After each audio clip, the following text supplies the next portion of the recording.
SAFA intends to lodge a formal appeal with the FIFA Appeals Committee over what they call the unprecedented ruling delivered by a single-member panel without reason. It is on the matter of Teboho Mokoena. While the FIFA Disciplinary Committee has sanctioned the South African Football Association for fielding an ineligible player in Mokoena in Bafana's World Cup qualifier against Lesotho in March. Meanwhile, Minister of Sports, Arts and Culture Gayton McKenzie says the developments are deeply regrettable and they've brought embarrassment to the nation and the game of football. So for more on this, we are joined by SABC News journalist Velile Mnyandu.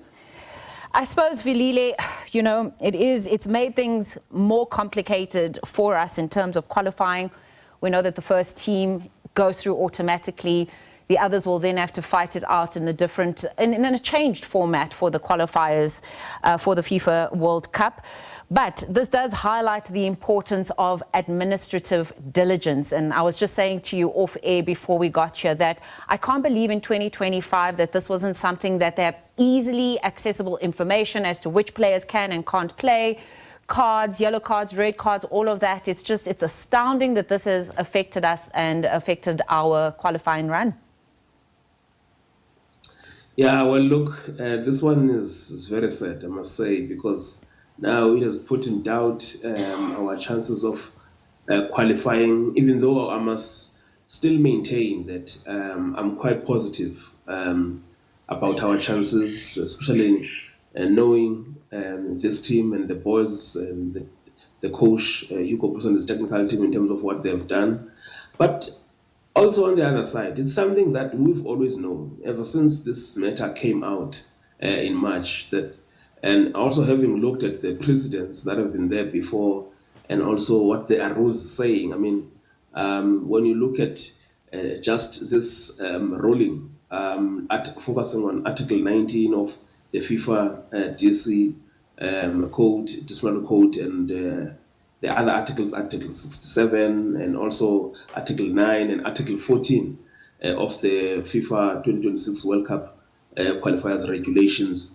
And having gone through them, you satisfy yourself that FIFA has taken the right decision here. And also, this is not even a matter that actually needed a protest from a team, but just notification to the SAFA relevant bodies that there's something like this, and they just apply the rules as they've done in other previous cases of a similar nature. So just remind us, and to the viewers perhaps that didn't know how it came about, what happened, give us the history and the context of Teboho Mokoena playing as an ineligible player.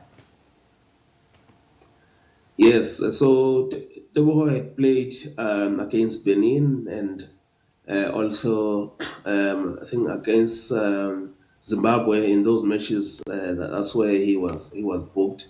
Now you must understand that the Zimbabwe game was in June 2024, and the next game against Lesotho was in March 2025, and also there were AFCON qualifiers in between.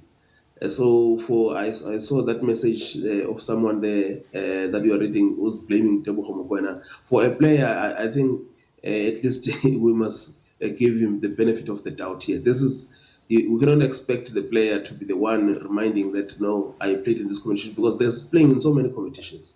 So somebody else who's responsible for that, or some people are responsible for that, should be reminding the player to say, okay, no, he has so many cards from this. So obviously, according to the regulations, especially for this tournament, is that if there's a carrying over of yellow cards as well. So if you play, in fact, if you accumulate 2 yellow cards, then you sit out the next match.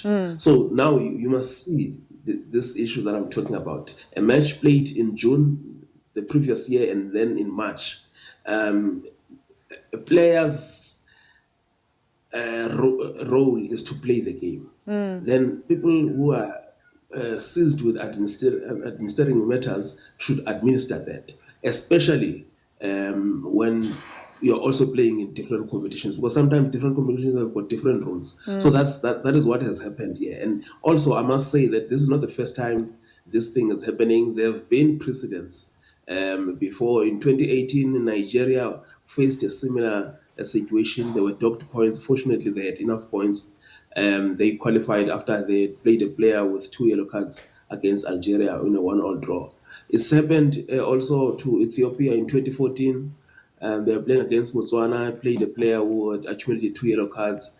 They were docked points, and actually we played against Ethiopia. We failed to beat them, because had we beaten them, we were going to stand a chance to qualify to the Brazil World Cup in 2024. So, Velile, is there a precedent as well of, like, what are the chances that SAFA faces in terms of having a successful appeal?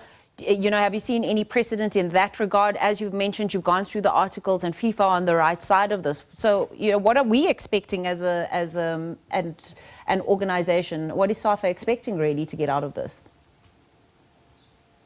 Frankly, I feel that we are just wasting our time with the appeal. We must just focus on our energy now on getting the 6 points against Zimbabwe at Moses Mabhida Stadium next week, and also focus our energy on getting the maximum points again against Rwanda at Mbombela Stadium. In as much as now we are down to the second spot, just on goal difference, minus just one goal difference, because Benin are on 14 points with +3, and we are on 14 points also. In fact, with +4, and we're on +3. If you look at the fixtures that we have playing at home, and Benin is going to Rwanda, they are also going to Nigeria, and Benin are not good travelers. They've never won a single game away in these qualifiers.